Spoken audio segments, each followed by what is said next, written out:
Un petit peu. Alors le cours de ce soir est Leilou Nishmat Hafsa, Juliette, Bat, Zubida, Malka. Que Akadosh Baruch Hu il enveloppe de le Gan Eden Mikeden. Amen. Et donc toutes les brachot de ce soir lui sont dédiées, Bezrat Hashem, et tout le cours aussi. Et pour la Refoua Shelema de tous les malades d'Israël, Bifrat pour ma soeur qu'on entend des bonnes nouvelles si Dieu veut, Sarah, Rahmona, Madeleine, Batrifka, Bezrat Hashem. Et on va souhaiter un grand Mazal Tov et une Refoua Shelema bien sûr à Cynthia Bat Kami, je ne sais pas son nom en hébreu, de notre communauté qui a accouché hier, d'un petit garçon. Donc mardi prochain, elle m'a dit si Dieu veut ce sera la Brit Mila. Voilà. Donc lundi ce sera le, si Dieu veut, si tout se passe bien avec le bébé à pas de. On lui souhaite une grande Refoua Shelema parce qu'apparemment elle a beaucoup souffert.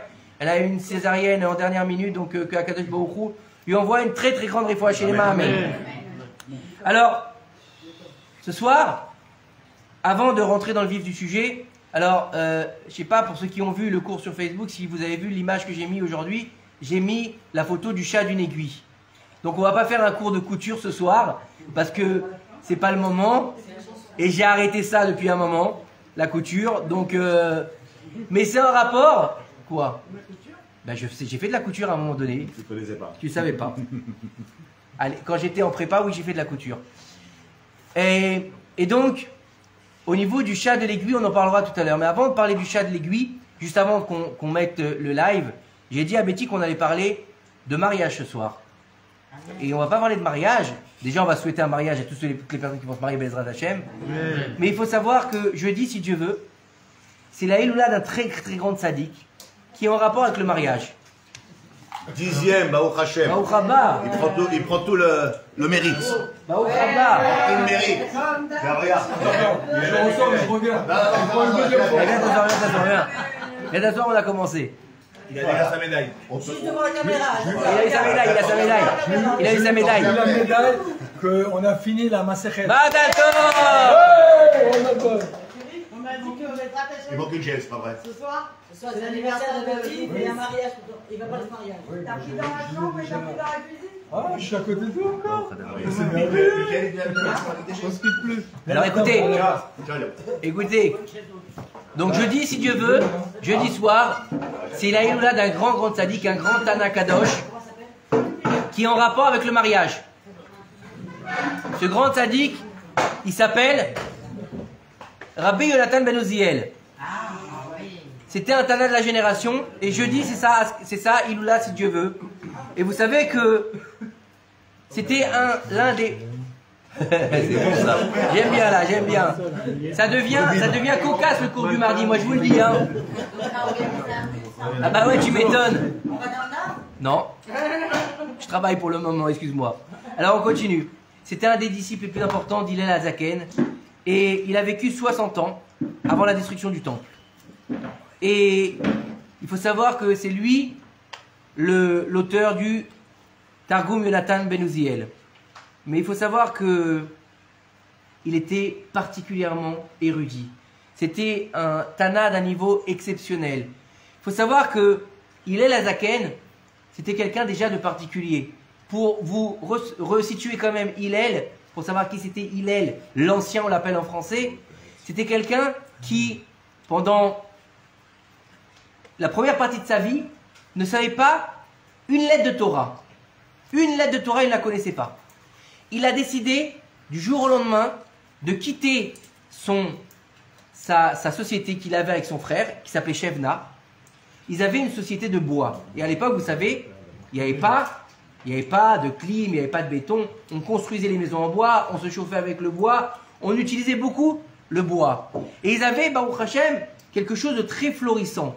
Une société très florissante. Et du jour au lendemain, il s'est rendu compte qu'il était vide. Il était très riche, mais il était vide. Il n'était pas marié. Il n'avait pas d'enfant. Et il n'avait pas de Torah. Et il a dit à son frère, ah Patrick, il n'est pas là. Patrick, où tu es? Ah, il n'est pas là? Il a une mascara de côté de... D'accord. Ah oui, des verres. Côté de Chaim. D'accord. Alors, il faut comprendre que Hillel, il était à Bavel. Il a décidé de quitter Bavel. Et son frère lui a dit, tu veux partir? Tu pars, mais tu prends rien. Il lui a dit, moi, je suis pas d'accord de me séparer de toi. Il est rentré chez lui, écoutez bien. Il a vendu les affaires qu'il avait dans sa maison, il a vendu ses biens.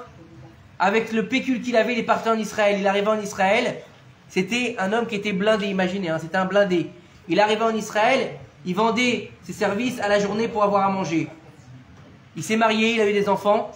On dit qu'il était tellement pauvre qu'il gagnait 2 zouz par jour. Avec un, il l'utilisait pour donner à manger à sa famille. Donc quand on dit donner à manger à sa famille, bien sûr, c'était pas la bracha qu'il y a sur cette table. C'était un peu de pain, un peu d'eau, peut-être un peu de fromage et encore peut-être je sais pas si ça existait à l'époque la margarine. Mais pas grand chose. Et le deuxième, Zouz, qu'est-ce qu'il faisait? Il payait l'entrée du Beth Midrash. Parce qu'à l'époque, il fallait payer pour aller étudier la Torah. Aujourd'hui, on se plaint on se plaint alors que c'est gratuit. À l'époque, il fallait payer. Et à tel point qu'il aimait la Torah, un jour il n'avait pas l'oseille pour payer, il est monté sur le toit pour écouter les paroles des Shemaya Aftalion, qui étaient les 2 géants de la génération.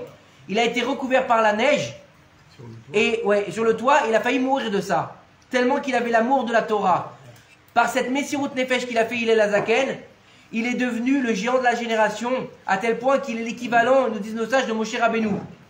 Alors qu'il n'avait pas étudié la Torah jusqu'à 120 ans il a vécu, 40 ans. 40 ans. Et nous enseigne donc que ce fameux Hillel, qui était un géant en Torah, il avait 80 élèves. 30 d'entre eux, écoutez bien ce que disent nos sages, 30 d'entre eux étaient dignes que la présence divine repose sur eux comme Moshe Rabbeinu. 30 autres étaient dignes d'arrêter le soleil dans sa course comme il a fait Yoshua bin Nun quand ils ont fait la conquête de Jéricho. Et 20 étaient des niveaux moyens. Alors écoutez bien ce que ça veut dire niveau moyen. Hein. Le plus grand des élèves de Hillel Hazaken, c'était Rabbi Yonatan ben Uziel.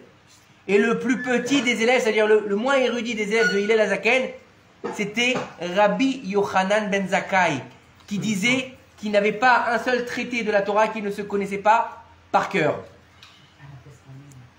Nous, on n'est rien. Rien que ça. Bon, ouais. Mais alors, il faut que tu saches. Qui est-ce qui a dit ça? On est quoi? Non, mais Il y a où la pension aujourd'hui? Rien. Hein. Non. Écoute, on va voir juste après. On va voir juste après qu'on est loin d'être rien. Et tu vas comprendre. C'est comme vous savez que je prépare pas le chiour.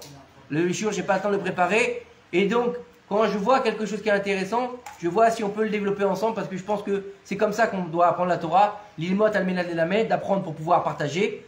Et des fois, Mina Shamayim, vraiment, c'est pas des fois, c'est tous les mardis, les sujets que je glane, ils se trouvent être en adéquation totale. Et justement, il nous dit ici, dans ce qu'on va étudier après dans la deuxième partie du jour, il nous dit qu'il faut voir toujours la grandeur de la génération. Donc on va voir ça après si Dieu veut.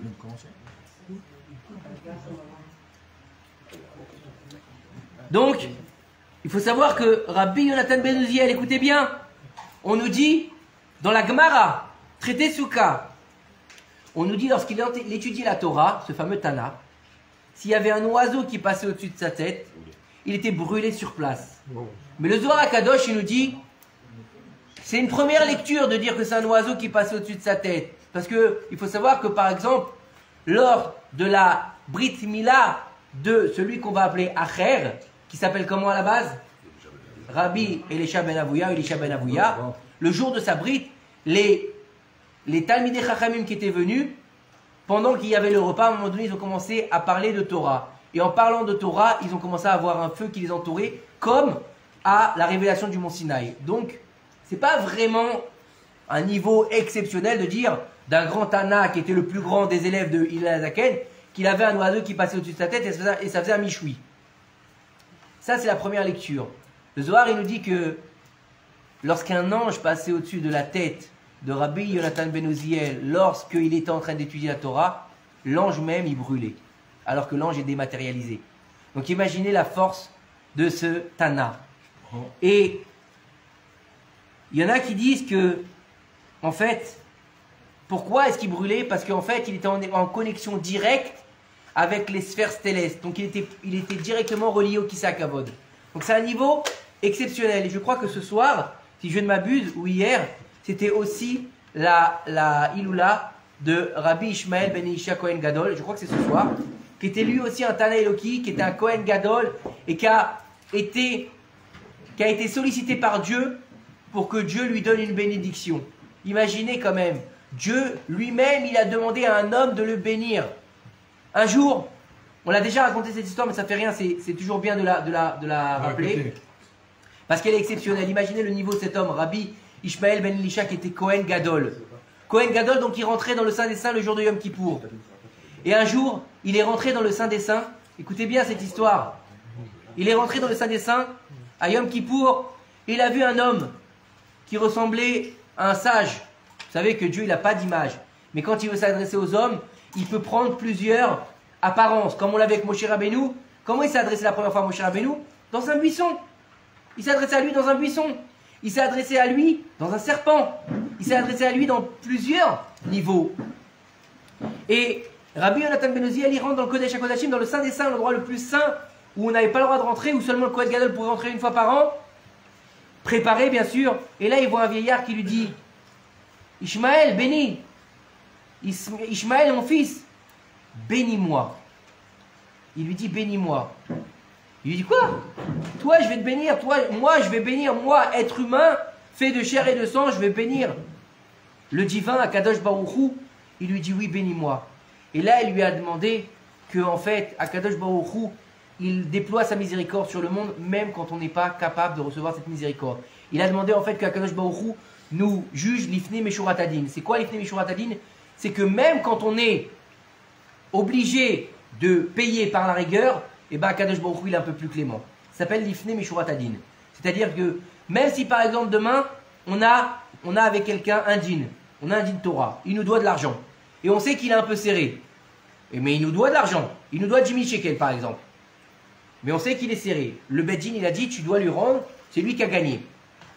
Le din, il te dit: doit te rembourser, mais tu veux être l'ifné meshurat hadin, au lieu de lui dire: écoute, tu dois me rembourser mes 10 000, tu lui dis: écoute, regarde, je sais que tu es un peu serré en ce moment, rends-moi petit à petit. Et si à moi tu peux pas, bah c'est pas grave, on s'arrange. Mais le tout, c'est que tu finisses ta dette, Bezrat Hashem, quand tu pourras. C'est ça l'ifné meshurat hadin. Même si le din nous donne raison, savoir être miséricordieux. Et donc, il faut savoir que Rabbi Yonatan ben Uziel, il est enterré à Mouka, en Galilée, près de Tzfat.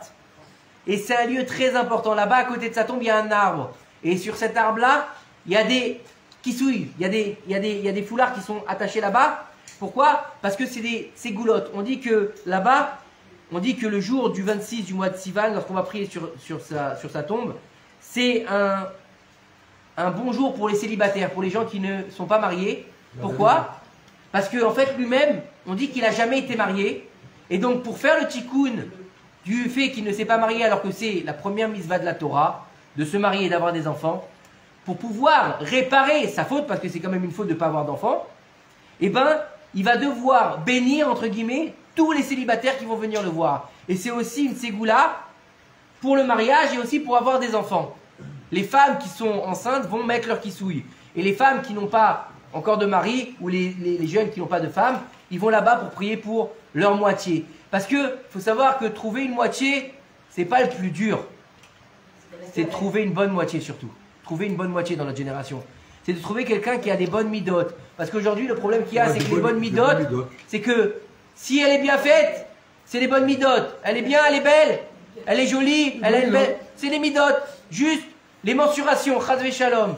Et lui, il a une belle carte bleue, CB, c'est Shalom Baït. Non, chas v'shalom. CB. CB. CB, un beau petit. Il fallait, hein. Ah oui. Il fallait, hein. Et en fait, c'est pour ça qu'il faut aller sur la tombe du tzaddik. Be'ezrat Hashem. Mais il faut savoir que, n'oubliez pas une chose, comme on l'a expliqué Shabbat, on ne va pas chez le tzaddik en disant exauce-nous. On va chez le tzaddik en disant par ton mérite, demande à Kadosh Baruch Hu qui m'existe, qui m'exauce, qui m'exauce et qui m'ouvre les portes du ciel. Parce que on sait que la force du tzaddik, elle est très forte quand il est dans son corps, mais elle est encore plus forte quand il n'est plus dans son corps, parce qu'il est limité, parce qu'il n'a plus de limites matérielles. Mais il faut savoir une chose, c'est que c'est bien d'aller prier chez un tzaddik, c'est bien d'aller voir le tzaddik, c'est bien de faire des ségoulottes, c'est bien tout ce que vous voulez. Mais si on n'est pas un récipient capable de recevoir la bénédiction d'Hachem, eh ben la bénédiction ne peut pas se déverser. Donc tu veux un enfant, tu veux la parnassa, tu veux un ziboug, et ben dans ces cas-là, fais quelque chose pour Akadosh Baruch Hu, fais un tzad pour Akadosh Baruch Hu, fais quelque chose qui va te permettre de recevoir la bracha. C'est-à-dire par exemple, tu mets pas tes tefilines pour un homme, commence à mettre tes tefilines. Même 5 minutes, Shema Israël et tu les ranges. Pour une femme, t'es pas très tsanoua, commence un petit peu la tsniout. Attention, va pas du jour au lendemain commencer à ressembler à Me'ar Sharim, tu tiendras pas. Mais au moins, un petit peu. Tu mettais des débardeurs, bah maintenant mets des t-shirts. Tu fais pas Shabbat, eh ben tu sais quoi, commence à faire au moins vendredi soir, etc., etc. Commence à faire un tzad vers Akadosh Baruch Hu. Et vous savez que on a une force exceptionnelle, l'homme, en règle générale, qui s'appelle la ratson, la volonté. Et une des phrases que le Rav Ben Chetrit y rappelle souvent, c'est que il dit En davar omed lifnei haratson, qu'il n'y a rien qui résiste à la volonté. Que à partir du moment où on a volonté, on peut réussir à faire tout ce qu'on veut. Après, il faut le vouloir aussi. Et il faut savoir que on voit que les Bnei Israël, quand ils étaient en Égypte, pour ceux qui ont voulu sortir, ils ont eu la volonté de sortir. Ils ont crié vers Akadosh Baruch Hu. Ils ont décidé de sortir de l'esclavage. Ils ont réussi à sortir malgré l'impossibilité naturelle de pouvoir sortir de l'Égypte. Puisque Égypte, c'est quoi? Mitzraïm, un même ouvert au début et un même fermé à la fin. Celui qui veut, il peut rentrer, mais il ne peut jamais en sortir. C'était quasiment impossible de sortir de l'Égypte. Ils ont quand même réussi à en sortir. Et donc, quand on veut sortir de notre Égypte personnelle, on peut le faire. C'est qu'une question de volonté. Il faut savoir que quand on a la volonté, il n'y a plus d'obstacle. Narshon ben Aminadav, il a vu la mer devant lui, la mer tumultueuse devant lui. Il a sauté parce qu'il savait qu'il devait traverser. Et par le fait qu'il ait sauté, la mer était ouverte. Il avait la volonté de passer. Il avait la volonté d'aller chercher la Torah au Mahamad Arsinaï. Et il faut comprendre que il y a quelque chose d'incroyable. C'est que lorsqu'un homme il veut, Dieu il veut. Et lorsque l'homme veut, Dieu veut. Normalement on dit lorsque femme veut, Dieu veut. C'est la moitié. C'est la moitié. Non, pas. Mais ce qu'il faut comprendre c'est que... Mais attendez, je ne comprends pas. Attendez, comment ça se fait que Dieu, il accepte la volonté de l'homme? Il devrait dans certains cas lui dire non, c'est pas possible, Adkan et ça suffit. C'est pas possible. Et on va voir quelque chose très bientôt on est dans le livre de Bamidbar, le livre du désert, et on sait que dans les parachutes qui vont venir, on va voir une histoire un peu particulière. On va voir l'histoire d'un homme qui est un très grand rachat, qui s'appelle Bilam, qui était le prophète des nations du monde. Et Balak, roi de Moab, il va lui envoyer une délégation en lui disant écoute, Balak, je voudrais que tu viennes. Écoute, Bilam, pardon, je voudrais que tu viennes. J'ai compris une chose, c'est que l'épée avec Israël, ça ne marche pas. Mais je sais que toi, tu as la force comme Israël dans la bouche. Puisque la force d'Israël, c'est le peuple du livre. C'est Baruch Omer Ve'oseh, béni celui qui dit et qui fait. Il faut savoir que la parole est créatrice. C'est comme ça qu'Akadosh Baruch Hu, il a créé le monde. On peut se demander comment est-ce que Dieu il a créé le monde. Avec quoi? Avec de la terre, avec... Quand on explique aux enfants comment Dieu il a créé Adam Arishon, on lui dit, il a pris de la terre des 4 coins du globe, il les a façonnés ensemble, il a fait un espèce de golem, une espèce de statue, et puis après, il lui a insufflé la neshama dans ses narines. Ça c'est bien, mais c'est bien pour les enfants, voilà, ou pour les gens qui n'ont jamais étudié la création de l'homme, pour qu'ils puissent matérialiser un peu cette idée. Mais quand on va réfléchir et un peu rentrer dans l'étude, on sait qu'Akadosh Baruch Hu, il n'a rien fait puisqu'il n'a pas de main. Il ne fait pas, il dit seulement. Il utilise la combinaison des lettres de l'alphabet des 22 26 26 ou 22 En hébreu 22, en français 26. Non, moi je parlais de l'alphabet hébreu. 22, merci. 22, voilà les flics qui disaient avant. Voilà. Et il a utilisé les 22 lettres de l'alphabet pour créer ce qu'on appelle la Briat Haolam, la construction du monde, la création du monde, ce qu'on appelle vulgairement, scientifiquement, le Big Bang. D'accord? Qui a existé, qui n'a aucun conflit avec la Torah. Puisque le moment où la Torah va nous parler d'un jour humain, quand est-ce que c'est? Il y en a qui disent que c'est le 4e jour, à partir du moment où le soleil et la lune sont créés, et il y en a qui disent que c'est le 6e jour, au moment où l'homme il est créé. Donc avant ça, il y a quoi? Il y a un ta'alir qui se met en place, on ne sait pas combien de temps. Donc le Big Bang, il n'est pas, puisque tout le monde parle d'une force énergie première qui a défini cette explosion. C'est quoi l'énergie première? Bereshit. Tout simplement. Et personne n'est capable d'expliquer ce qu'il y a avant l'énergie première. C'est normal, parce qu'il n'y a rien avant le bête. Vous comprenez? Donc c'est Zélo-Sotem, ça ne pose aucun problème. Et vous savez, Soter, merci, Soter. Et vous savez que la plupart des grands, c'est Maître Capello, en hébreu. Heureusement. Écoutez, Je le reprends. moi j'ai de la chance. En hébreu, j'ai Maître Capello, c'est Eliaou, et en français, Maître Capello, c'est Yossi. Ça va, je suis bon comme ça. Au moins, j'ai pas de problème. Il en faut la dictée magique, il faut bien qu'elle marche. Alors, comprenez une chose, c'est que Il s'en sort bien. Hein. les plus grands scientifiques de tous les temps, eh ben, ils croyaient en Dieu. Par exemple, un des moins, pas des moindres, Isaac Newton. Qu'est-ce qu'il a inventé? Newton, Newton. Ampoule. Eh ben, il croyait en Dieu. Croyez en Dieu. Il croyait en Dieu. Bah oui, il avait de la lumière. Il a fait la lumière. La gravité. La gravité, c'est Einstein. Non, la gravité, c'est pas Einstein. Bah non. Non, c'est pas Newton. C'est Newton. Mais non. Mais non, La gravité. il a découvert. Hein? Il a découvert la gravité. Il a calculé. C'est Newton Et aussi. il croyait aussi en Dieu. C'est Donc, aussi Newton. la gravité, il a dit c'est une force. Il disait que c'était une L'ampoule, force c'est tungstène. divine. Tungstène. Non, l'ampoule, c'est Edison. C'est Edison. C'est Thomas Edison qui croyait aussi en Dieu. Einstein, c'est la relativité. La relativité, c'est Einstein. Einstein aussi croyait en Dieu.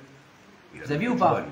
Et il était juif aussi. Il n'était pas contre la Torah. Non, non, il n'était pas contre la Torah. Il a fait Tchouba. Il n'était pas contre la Non, Torah. il n'était pas pratiquant. Il n'était pas pratiquant. Et alors, ça veut pas dire qu'il n'était pas, qu'il croyait pas en Dieu. Il y en a plein, hein. Il y en a beaucoup ici qui ne sont pas pratiquants. Charlie Chaplin aussi. Charlie Chaplin était juif. Il n'était pas pratiquant, mais il croyait en Dieu. Bref. Chaplin. Et écoutez bien. On continue. Ah bah si ma femme elle s'y met maintenant, c'est une on n'est pas sorti de la berge, hein. Ah non, s'il te plaît. Tu reviens plus, hein. Michael Jackson? Comment Michael Jackson? Michael Jackson? Il croyait en Dieu aussi. Il croyait en Dieu. Ouais, mais il croyait il croyait pas en Dieu puisqu'il vivait à Neverland. Neverland en anglais c'est un mot qui n'existe pas. Donc il croyait pas vraiment en Dieu.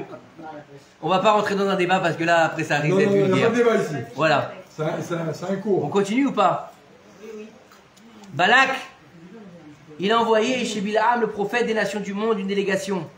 Et il a eu tout de suite, il a voulu y aller. Il lui a dit, je vais te donner beaucoup d'oseille, viens maudire le peuple d'Israël. Et écoutez bien ce qui se passe dans la Torah, c'est marqué. Dans la nuit, Bilaam, il a une prophétie d'Akadosh Baruch Hu. Les prophètes des nations du monde n'ont jamais une prophétie éveillée. Vous saviez ça ou pas? Et ils sont toujours obligés d'être allongés parce qu'ils ne sont pas circoncis. Quand un prophète n'est pas circoncis, il est obligé d'être allongé pour recevoir la prophétie endormie. C'est pour ça que Abraham Avinu, avant d'être circoncis, il ne peut pas recevoir Akadosh Baruch Hu comme il l'a reçu après dans la tente. Il lui dit Akadosh Baruch Hu, bouge pas, je reviens. Comment il peut faire ça? Parce qu'il est circoncis. Et là, il lui dit, je veux pas que tu y ailles. Dieu, il dit à Bilam, tu n'iras pas avec ces hommes. Il dit, allez, s'il te plaît, j'ai envie d'y aller. Il lui dit, non, non, tu vas pas. Et après, qu'est-ce qu'il lui dit? Il lui dit, bah, tu sais quoi, t'as tellement envie d'y aller? Vas-y. Vas-y, mais ne maudis pas, je comprends pas. Pourquoi Dieu lui dit, vas-y? Tu lui dis, n'y va pas. Pourquoi tu lui dis, vas-y? Parce qu'en fait, il faut savoir que dans la Gemara, on nous explique que il y a marqué, où est-ce que l'homme il veut aller, on le conduit. Molichin auto, on dit dans la Gemara. Et en fait, ça marche dans les deux sens, que ce soit pour la Gdusha ou pour que ce soit pour la Toum'a. On l'emmène dans les voies qu'il veut aller. C'est-à-dire qu'on va le déconseiller, on va lui donner un avis. Ne va pas. Il lui a dit Dieu à Bilam, ne va pas, c'est ta perte, tu vas à ta perte. Et Bilam, il a dit, ma volonté fait que je veux y aller. Donc il va l'aider à y aller. Quelqu'un qui fait teshuva, molichin auto. Molichin auto, c'est-à-dire qu'on va l'aider à avancer, à s'élever doucement. Mais c'est molichin, c'est un niveau de léat. Par contre, celui qui veut descendre, vous savez ce qui est marqué là-bas? Potrimlo, on lui ouvre les portes. Ça veut dire que, imaginez, vous avez un sous-sol, on ouvre les portes, et tu te mets au-dessus, tu tombes. Donc quelqu'un qui veut tomber, on va lui ouvrir les portes et la chute, elle sera vertigineuse. Alors que si tu veux grandir dans la Torah, chouïa, chouïa, chouïa. C'est comme ça que ça marche. Et il faut savoir que, il faut comprendre que, qu'est-ce qu'est la volonté de l'homme? C'est le corps? C'est l'âme? C'est le cœur? Elle est où cette volonté? Est-ce que c'est l'âme animale qui va définir cette volonté? C'est l'âme divine? Même si les non-juifs n'ont pas cette âme qu'on appelle Neshama, ils ont quand même une âme divine, puisqu'il y a marqué Naase Adam, Betsalmenu Kidmotenu, nous faisons l'homme à notre image. Donc à notre image, si on parle de l'être humain. Donc on a un niveau de Neshama qui est différent. Eh non, ça va. Ah, vous voulez me tuer ce soir encore? Oui, parce que sa femme est... Tu vois, t'aurais mieux fait de te taire. D'habitude, il boit sans arrêt. Et alors, la différence entre nous et l'animal, c'est quoi? Lui aussi, il a un corps, lui aussi, il a une raison. Mais qu'est-ce qu'il a de différent? Il a une différence, c'est qu'il a une volonté. L'homme, il a une volonté. Il a quelque chose qui révèle de la capacité du divin. Pourquoi? Parce que justement, il a été créé à l'image d'Akadosh Baruch Hu. Et le point commun qu'on a avec Dieu, c'est la capacité à utiliser notre volonté librement. À tel point que c'est ce qui va perdre Chava. Non, pas toi, pas toi, pas toi. Le jour de la faute originelle, c'est cette volonté qui va la perdre, puisqu'elle a le libre arbitre. Et bien sûr que l'homme, il est en dessous de Dieu, et que Dieu, il est le créateur de toutes choses. Mais il a donné à l'homme un pouvoir qu'il a donné à aucune créature. Le pouvoir d'être lui-même un créateur. L'homme, il est Yatzran. Il est capable de créer. Pas exactement. Et vous avez vu un autre animal, en général, il ne crée pas, il recopie. Nous, on est capable de créer, d'inventer. Et ça, c'est donné qu'à l'homme seulement. Et il faut savoir que c'est cette volonté divine qui doit nous habiter par rapport à notre propre volonté. En davar omed lifnei ratzon. Et c'est tout le inyan de la teshuva. Comment est-ce qu'on fait teshuva? C'est-à-dire que faut savoir que on n'est pas seul dans la vie. On n'est pas en train d'avancer dans ce monde en freestyle. On n'est pas en, comment on appelle ça là, en roue libre. On est accompagné, il nous dit, le Maharsha, par deux anges. Deux anges qui nous aident dans notre mission, pour le meilleur et pour le pire. Ou pour embrasser la mariée, il disait ça comme ça. Hein. Non. Et ça, en fait, c'est compliqué de comprendre ça, qu'il y a deux anges qui nous aident. Alors, si on a deux anges, pourquoi est-ce qu'on n'arrive pas à définir les choses? Pourquoi on n'arrive pas à mettre en place les choses? Parce que quelque part, on manque de volonté. On manque de volonté. On veut les choses, mais on n'est pas prêt à faire la chose. Comme on veut la chose, mais on n'est pas prêt à se sacrifier. Souvent, on est obligé de sacrifier une partie de notre ego, une partie de notre personne, une partie de nos ambitions pour se réaliser avec quelque chose, quelqu'un. Des fois, par exemple, on veut s'associer avec quelqu'un pour faire une société. Lui, il amène le produit, nous, on amène l'argent. On amène l'argent, lui, il amène les idées, il amène le produit.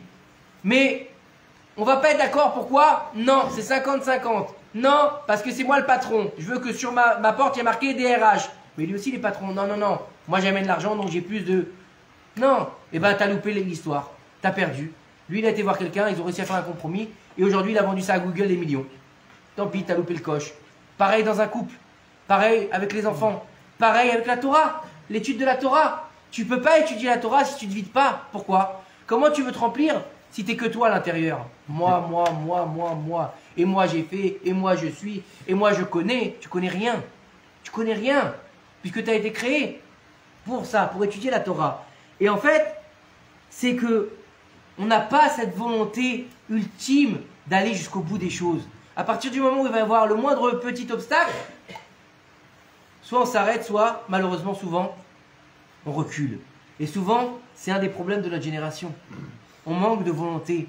On manque de Messirut Nefesh. On n'arrive pas à donner complètement notre personne pour aller jusqu'au bout des choses. Et la volonté, le don de soi. Le don de soi. On n'arrive pas, on s'arrête et on va prendre plein d'excuses. On va prendre plein d'excuses. On va dire, c'était pas le moment. C'était pas le moment. Combien de fois j'ai entendu, pourquoi t'es pas marié? Mec, il a 45 ans, pourquoi t'es pas marié? Tu sais, j'ai rencontré des filles et c'était pas le moment. Tu sais, c'était pas le moment. Une fille qui dit, oh, j'arrive pas à marier. Mais tu vas à des chidouches, oui. Mais qu'est-ce qui se passe? Ah, celui-là, il a pas la voiture que je veux. Et celui-là, il a pas la maison que je veux. Il a pas assez d'argent. Bah, tu vas te marier à jamais si t'es pas capable de faire des compromis. C'est la vie de faire des compromis dans toutes les choses. Dans le travail, dans l'étude, partout. Et en fait, le Chazon Ish, il nous dit que tout changement. Écoutez bien ce que dit le Chazon Ish. Le Chazon Ish, vous savez c'est qui? Est-ce que vous savez c'est qui le Chazon Ish? C'était un des plus grands rabbins quand il y a eu le Kama Medina. Quand il y a eu la déclaration de l'État d'Israël, c'était un des grands rabbins d'Israël. Je ne sais pas s'il a été grand rabbin d'Israël ou pas. Il me semble que non. Je me souviens. Non. Mais il a rencontré à plusieurs reprises Ben Gurion. Et il y a une fameuse histoire qui raconte que Ben Gurion, il est voulu voir le Chazon Ish parce que, bien que Ben Gurion n'était pas religieux, il avait beaucoup de respect pour les rabbins de l'époque, bien sûr. Et il y avait ce problème d'enrôler les filles dans l'armée. Et il a dit, je vais aller voir le Chazon Ish parce que le Chazon Ish, dès qu'il a entendu ça, il a voulu faire blocus total parce qu'il pensait que pour lui ça allait être une catastrophe et ça l'a été. Et lorsque Ben Gurion il est arrivé chez le Chazon Ish, il s'est assis devant le Chazon Ish et là le Chazon Ish il a enlevé ses lunettes. Et maintenant le Chazon Ish il avait des lunettes, c'était des verres comme ça, des loupes, il voyait rien, il était aveugle limite. Et il a parlé, à tel point qu'à la fin de, écoutez bien, à la fin de cette conversation, il y a le premier ministre, je crois que c'était le premier ministre ou le bras droit de Ben Gurion, qui est rentré chez lui et qui a dit à sa femme, c'était pas des gens religieux, hein, il avait une mitzvah, sa femme, elle allumait les nérodes de Shabbat. Et elle disait, quand elle allumait les nérodes de Shabbat, sa femme, ils n'étaient pas du tout religieux, hein, je sais pas si c'était son ministre ou son bras droit, quelqu'un qui était très proche de Ben Gurion. Et à chaque fois qu'elle allumait les bougies, cette femme-là, elle disait, pourvu que mes enfants ressemblent à Ben Gurion. Comme ça, elle disait, c'est une histoire vraie, hein. Et lorsqu'il est rentré, son mari, il a dit, j'ai jamais vu quelqu'un d'aussi grand, dans cette mesure-là, aussi bien en Torah qu'en Chokhmah. Comme ça, il a dit l'homme, hein. C'était un non religieux, hein. Il a dit, j'étais époustouflé par cette sagesse qui dégageait de cet homme-là. Maintenant, le Chazon Ish, c'était pas quelqu'un qui était beau gosse, bien habillé, riche. Non, rien à voir, hein. C'était un petit rabbin de quartier très simple, très humble. Quand je dis de quartier, vous comprenez, hein, Chaz Shalom, pas lui. Hein. Je parle de la façon dont il vivait, on va dire. Pas lui, Chaz Shalom, lui c'était Kodesh Kodashim. Oh. Non, je me suis mal exprimé, excusez-moi. Et il est rentré, et il a dit, il est exceptionnel. Et il lui a dit, écoutez bien ce qu'elle lui a dit cette femme. Sa femme, elle lui a dit, mais il est plus intelligent que Ben Gurion. Et là, elle lui a dit, oui, je pense qu'il est plus intelligent et plus grand que Ben Gurion. Et là, cette femme-là, elle a dit, à partir d'aujourd'hui, j'allumerai les bougies et je demanderai que mes enfants y ressemblent au Chazon Ish. Et tous ces petits-enfants, c'est devenu des Talmidei Chachamim. C'est l'histoire vraie, hein. Et c'est lui qui la raconte, son mari. Pourquoi il a enlevé ses lunettes? Et pourquoi il a enlevé ses lunettes? Oh, bonne question. Il y a une mitzvah dans la Torah qui dit qu'il est interdit de voir la face d'un rachat. Et quand il a enlevé... Et donc le Chazon Ish, quand Ben Gurion est venu lui faire la proposition d'envoyer les filles à l'armée, qui était une catastrophe pour les filles d'Israël, qui sont les filles du roi, pour lui c'était la catastrophe, ça allait être la débauche totale. Donc il a enlevé ses lunettes pour ne pas voir le visage du rachat. C'est pour ça qu'il a enlevé. Donc il a fait une mitzvah de la Torah. Mais c'est au niveau du Chazon Ish, attention. Hein. C'est pour ça on va dire aussi par exemple que comment ça se fait. Écoutez bien, moi j'avais écouté ces explications il y a quelques années. On disait comment ça se fait que Yosef Hatzadik, qui ressemblait comme 2 gouttes d'eau à son père, 2 gouttes d'eau à Yaakov. Quand ses frères ils sont venus le voir, ils l'ont pas reconnu. Attends, je comprends pas. Tu me dis c'est la photocopie de Yaakov. Ils connaissent Yaakov. Pourquoi ils n'ont pas reconnu Yosef? Ils auraient dû le reconnaître. Quoi? Parce qu'il a un peu de maquillage, parce qu'il a une couronne de pharaon? Bah, ça va, faut pas abuser. Les Égyptiens. Non, parce qu'ils l'ont pas regardé, parce que c'était un rachat. Ah, ils ont enlevé tout ça, Non, eux ils ont baissé la tête quand ils lui parlaient. En plus, c'était le bras Donc ils droit. l'ont jamais regardé. Le bras droit. Donc on continue. Donc, on continue. On continue. Et donc le Chazon Ish, il nous dit que au niveau de la Torah, par exemple, dans cette volonté, tout ce qu'on va faire au niveau de la Torah, ça va dépendre de la conviction qu'on va mettre et qu'on va engager au moment de quoi? Au moment de la décision qu'on va prendre. C'est-à-dire que, mis à part le travail qu'on va devoir faire, que ce soit dans la Torah, que ce soit dans le couple, que ce soit dans la recherche de notre moitié, que ce soit dans nos études, que ce soit dans toutes les pans de notre vie, jour après jour, puisque notre vie, elle est faite de choix, notre vie, elle est faite de décisions. Et bien, il nous dit ici le Chazon Ish, tout va dépendre de la force, de la volonté que tu vas mettre dans ta décision. C'est-à-dire qu'avant de faire quoi que ce soit, déjà, comment est-ce que va être ta volonté d'y arriver? Et un jour, il y a quelqu'un que Akadosh Baruch Hu lui donne une très longue vie. Cet homme-là, il s'appelle Yossi Haddad. C'est le cousin de ma femme. Il s'appelle Yossi aussi, Yosef Yossi. Et il m'a dit une chose, quand j'ai travaillé avec lui, et il m'a dit voilà le projet, et je lui ai dit, et il m'a dit voilà, qu'est-ce que t'en penses? Et je lui ai dit on va essayer. Et il m'a dit non, on va pas essayer, on va réussir. Parce que si on essaye, on échoue. Et j'ai dit ça, c'est un moussard pour la vie. Hein? On l'a suivi. Grâce à Dieu. Exactement. Et il faut savoir qu'aujourd'hui, ce qu'on est en train de dire aujourd'hui, c'est que c'est exactement tout ce que les coachs de vie disent. C'est que quand on va s'engager dans quelque chose, il faut s'engager à obtenir un résultat. On ne sait pas il est où le résultat, on ne sait pas dans combien de temps. Quelqu'un qui va commencer médecine, on va dire il a 10 ans d'études. C'est ça 10 ans pour médecine? Minimum 7, 8. Bon, c'est déjà long quand même. Ça dépend aussi. C'est déjà long, sans spécialité, d'accord, on va dire un généraliste. 8 ans d'études, c'est long. Imagine le petit jeune qui vient d'avoir son bac, il a 18, 19 ans, je crois qu'il se projette 8 ans derrière. Mais s'il ne se projette pas en tant que médecin, s'il ne se projette pas en tant que médecin, il ne pourra jamais être médecin. Il doit déjà être dans sa tête médecin. C'est obligatoire ou sinon il ne sera jamais médecin. Et pareil pour quelqu'un qui va apprendre la Torah, il doit se projeter au loin que demain il va réussir à étudier la Torah. Que demain il va réussir à son niveau encore une fois. C'est quoi étudier la Torah? C'est pas de connaître le chasse par cœur. C'est de réussir à faire ce que toi tu as besoin. Comme Eliaou l'a fait, finir une maséchet. Une maséchet. Alva, et ben pourquoi pas? Vous n'avez pas entendu, j'ai raconté il y a quelques semaines à la synagogue le Shabbat, il y a un homme, il a commencé le chasse à 60 ans, il a fini à 70 ans. Alors?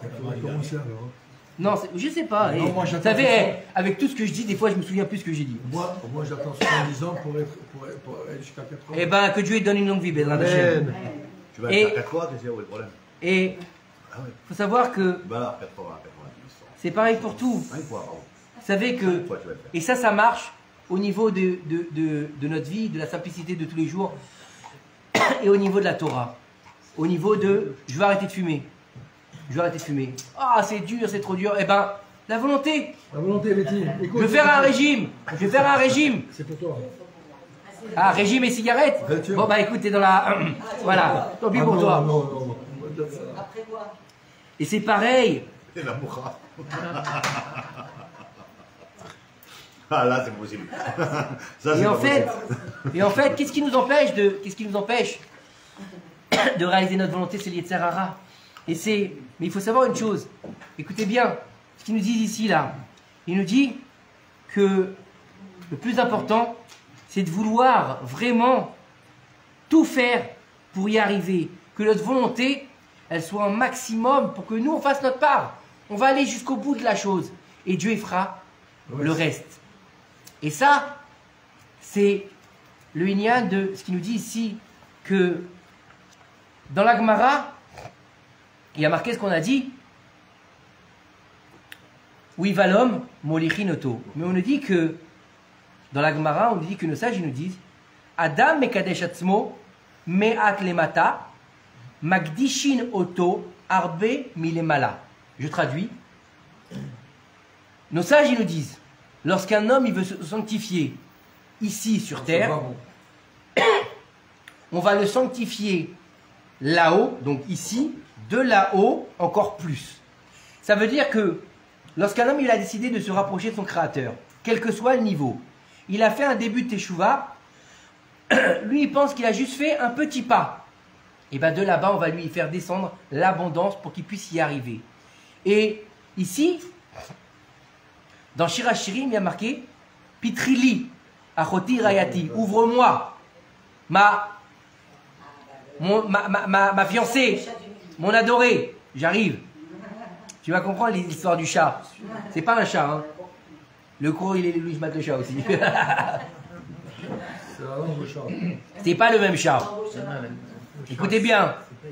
Écoutez bien, écoutez bien. Dans Shir HaShirim, il lui dit Pitrili, ouvre-moi. Ouvre-moi quoi?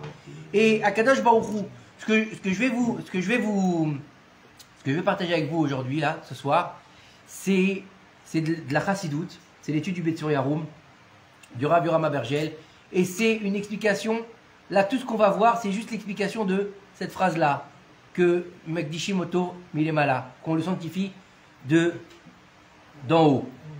Et parce qu'il faut comprendre que la chassidoute, elle va chercher à l'intériorité de l'homme, elle va chercher qu'est-ce que l'homme il est en lui, et qu'elle va chercher le plus profond justement de sa volonté.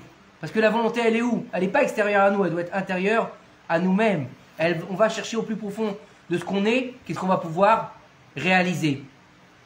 Et il nous dit ici, Akadosh Baruch Hu, le maître du monde, il a dit à Israël, écoutez bien cette phrase, c'est marqué dans le Talmud.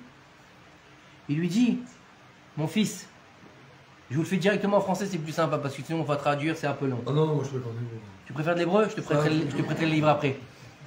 Il lui dit, écoute-moi. Il lui dit, mon fils, ouvre-moi une ouverture. Non, ça c'est Enrico. Toi qui as la clé. Tu fais un peu perturbateur ce soir. Combien il y avait de boucha là-bas? Il y avait de la boucha déjà. Ah, il y avait la boucha, il a commencé ce soir. Il est de Constantine, il faut bien lui sortir. Il avait la boucha. Il a commencé la boucha à la Sioum Masechet, c'est pour ça. Il y avait tout là-bas aussi.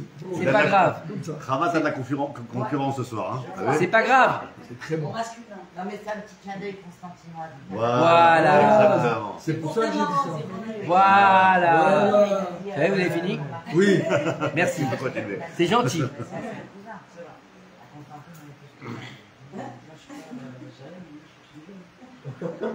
Ça y est, vous avez fini les Constantinois, les Marocains, les Tunisiens, les... Hein?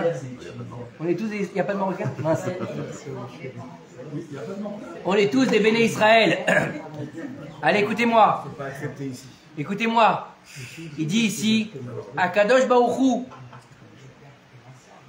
Akadosh Baruch Hu, il dit au béné Israël, il dit, mon fils, ouvre-moi une ouverture de Teshuvah, donc de repentir, grande comme le chat d'une aiguille. Et moi, j'ouvrirai les portes qui permettront de faire passer des chariots et des commerces qui pourront rentrer à l'intérieur. C'est-à-dire que, imaginez la différence entre le chat d'une aiguille et de pouvoir faire passer un chariot rempli de marchandises. Vous avez vu la différence? Et qu'est-ce que ça veut dire, ouvrez-moi, du chat d'une aiguille? Vous avez déjà vu le chat d'une aiguille? C'est le trou qu'il y a dans l'aiguille pour faire la couture. Pour mettre le fil. Pour mettre le fil.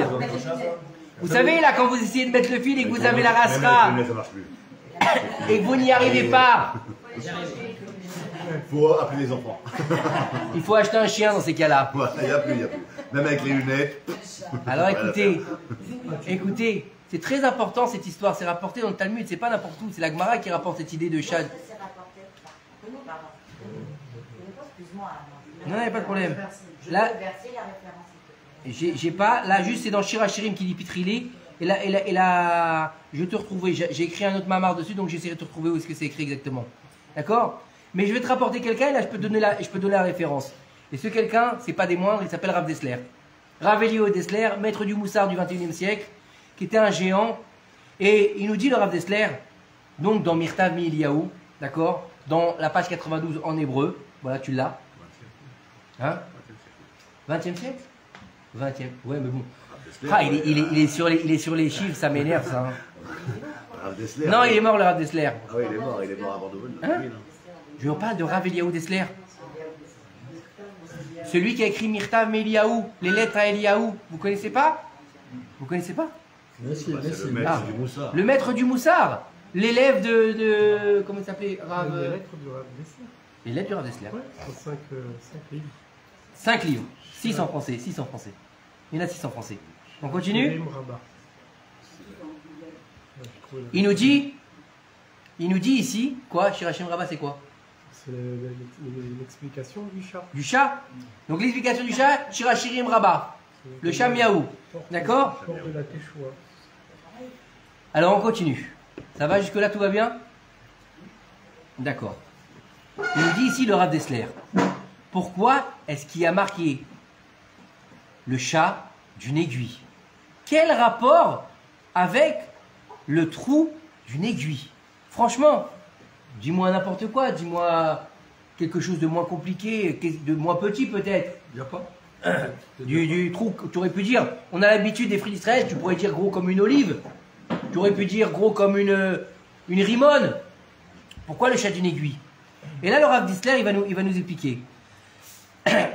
Il nous dit que parfois, le trou de l'aiguille, il est vraiment très petit. Et il est vraiment très difficile de rentrer le fil pour coudre. Et il nous dit, des fois, ça va nous prendre quelques minutes pour réussir à enfiler le fil. Et il faut savoir que Akadosh Baruch Hu, il nous dit, si tu as réussi à faire rentrer le fil d'un tout petit millimètre, eh ben, ça me suffit à moi pour pouvoir tirer le fil. Car en fait, si tu as déjà commencé dans ton service divin, moi je vais continuer à te faire venir vers moi. Je vais continuer à te tirer vers moi. Et en fait, il nous dit ici, écoutez bien, c'est exceptionnel. Et vous savez que on va rentrer dans le mois de Tammuz. Bezrat Hashem, le 18, le cours avec les 5 conférenciers, et après le 26, le cours avec le Rav Yaakov. Mais on va rentrer dans le mois de Tammuz, qui est un mois qui appartient à Esav, qui est un mois de rigueur, qui est un mois difficile, un mois de destruction. Et c'est un mois, il faut éveiller les cœurs à la Teshuvah. Et il nous dit ici que, au début, il est très difficile de rentrer le fil dans l'aiguille. Mais à partir du moment où il est rentré, qu'il soit rentré même un petit morceau, c'est déjà, tu peux le tirer sans aucune limite. Car le plus important, on va peut-être attendre que ça chauffe parce que... Non, c'est bon. Non, ça ira. Pas trop de bruit, quand même, ça va. Non, non, ça va. On va, parce que... Les antennes, dans les oreilles. Non, pas que le mois d'Elul. La Teshuvah, Elul, c'est un mois où tu vas devoir te réveiller. C'est un mois de miséricorde divine. C'est un mois qui devait appartenir à Esav, qui a été donné à Yaakov, parce qu'il a pris le Vav de Hasouï. D'accord? Au lieu d'Esav. Le Yud, pardon. Ouais. Le Yud à la place du Vav. Le Yud à la place du Vav. Et donc, c'est un mois qui a été, entre guillemets, volé par Yaakov. Et donc, c'est un mois d'éveillement à la miséricorde divine. Maintenant, il nous dit ici, Ça a doute. mais lorsqu'il y a destruction, il faut éveil. Pourquoi? Parce qu'on nous dit que tout celui qui n'a pas vu le Beth Amikdash reconstruit dans sa génération, c'est comme si lui-même il avait détruit, il avait réitéré les fautes de la destruction du Beth Amikdash. Et on sait que le deuxième Beth Amikdash, il a été construit, il a été détruit à cause de quoi? Sinatrinam, la haine gratuite. Tu comprends? Donc oui, c'est un éveil de Teshuvah pour faire Avatrinam. Et il nous dit ici, Il nous dit, tout le monde n'est pas capable de rentrer ce fil dans l'aiguille. On va peut-être attendre que ça se termine. Hein. Désolé, hein. Voilà. J'ai pas de sport entre la cuisine et la salle à manger, désolé. Hein. Chacun 5 shekels, on va acheter un concombre. C'est pas possible ça. Chacun met 5 shekels, on va acheter un concombre, c'est Ferrari. Ferrari, oui.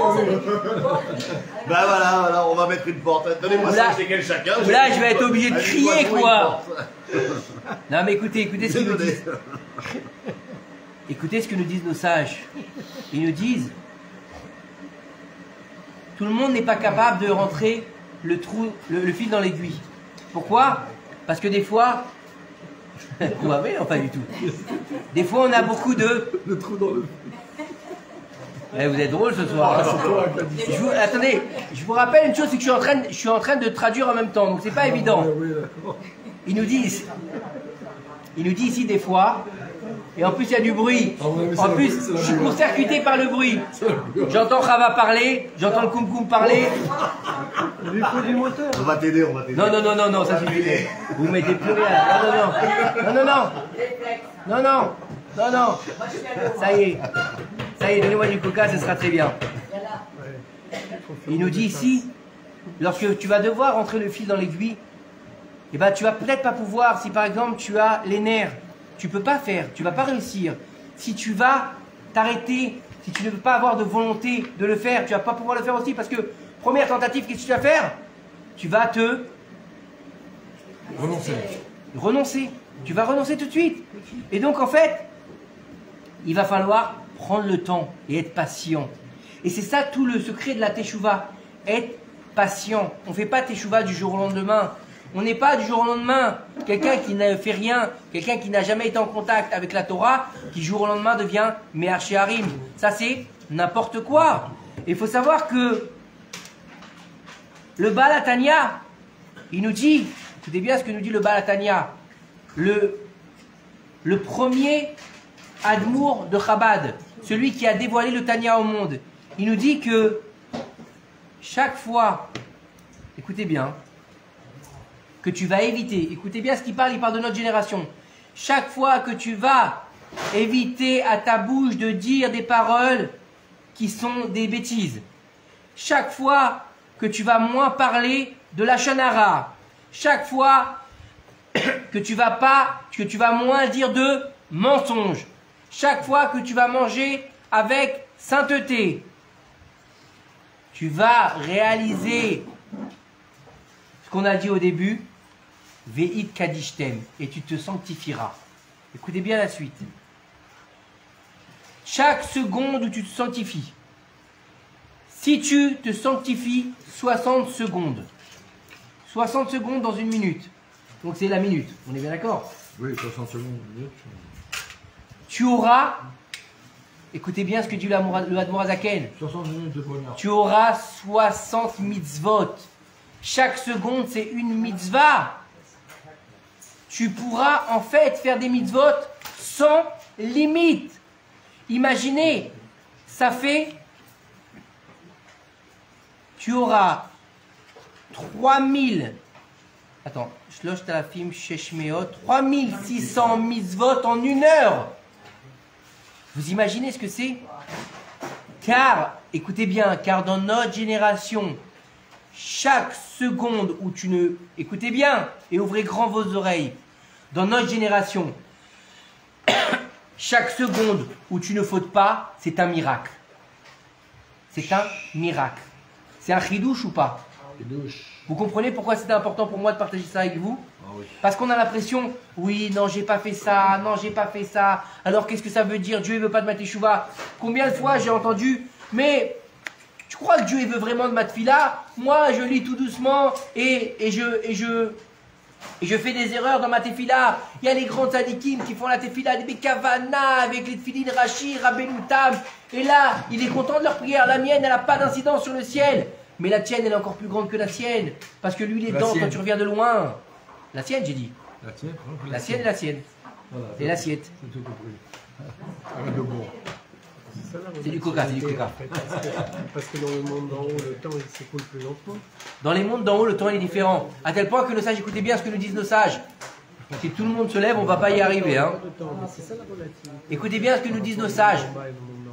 Ceux qui ont la tête en haut, en bas, ceux qui ont la tête, c'est-à-dire qui se prennent pour moi, je suis le grand rave, écoutez-moi, regardez-moi. Vous savez ce que dit la Torah? La Torah, pas moi, pas Shmuel. Vous savez ce que dit la Torah? Là-haut, ils ont la tête en bas. Là-haut, ils ont la tête en bas.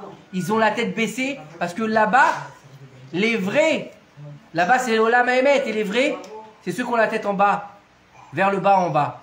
Ils ont la tête en haut. Souris? Tu souris. La tête en bas, les chauves-souris. Les souris, les chauves-souris, ouais. Il y a Batman peut-être là-haut. Yossi fait des jeux de mots. Après on dit que c'est moi qui suis bourré. Hein. Ce qui veut dire que si dans ce monde-là, on se trouve petit par rapport à nos mitzvot, peut-être que là-haut. Peut-être qu'on est grand, mais encore une fois, il ne faut pas tomber aussi.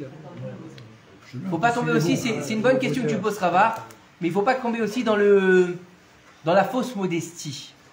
Beaucoup de gens aujourd'hui, ils ont de la fausse modestie. Je suis rien, je suis comme ci, je suis comme ça. Et rien que le fait de dire je suis modeste, c'est déjà de la gava. Donc il faut faire attention à ça. Vous savez que dans la génération où on est, l'orgueil, c'est ce qui fait fauter le plus les gens. L'orgueil et la débauche. C'est incroyable comment ça va ensemble de toute façon. Et c'est incroyable qu'on va le voir dans toutes les parachutes qu'on va venir Bezrat Hashem lire dans le Sefer Bamidbar. C'est que ça, ou de l'orgueil ou de la débauche, qu'on fait tomber les hommes. Des fois les deux. Et des fois l'entourage. Des fois l'entourage, il fait que, eh ben on tombe. C'est la question que Moshe Rabbeinu il a dit aux explorateurs dans la paracha qu'on a lu la semaine dernière. Est-ce que la terre, elle est bonne ou elle est mauvaise? Il lui a dit, est-ce que l'endroit, il est mashpia, il va, influencer les personnes ou pas? Comme l'appartement où on rentre, on se sent bien. Le même appartement à côté, on va rentrer, on ne se sent pas bien. Pourquoi? Parce que dans l'un, il y a de la Torah, il y a des mitzvot, il y a tout ce qu'il faut. Et dans l'autre, il y a Rasra, il y a des insultes, il y a Nivoulpé, il y a tout ce qu'il faut. Vous comprenez? Et même si le mec, il a une maison Ikea, hein, magnifique, mais tu te sens mal. Pourquoi? Parce que les murs, ils ont... Comment? Imprégnés. Ils sont imprégnés, voilà. Ils sont imprégnés Les murs parlent. Ils sont imprégnés des mauvaises choses. C'est pour ça que quand on fait une Chanukah Bayit en général, avant il est bon de peindre les murs.